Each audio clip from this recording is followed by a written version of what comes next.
Remember those radishes we picked? Let's clean them up.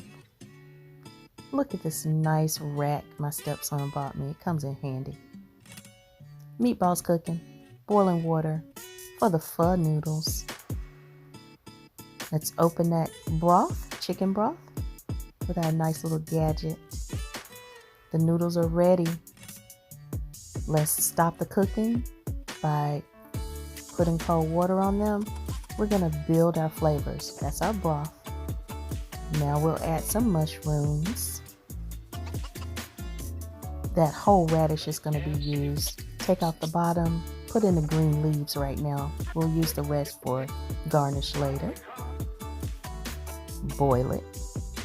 Ooh, it's time to build that bowl. Put those noodles down first.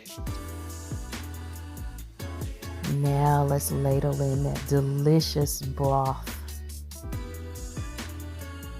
It's time to add our beef meatballs. Thai basil, scallions, aminos to taste.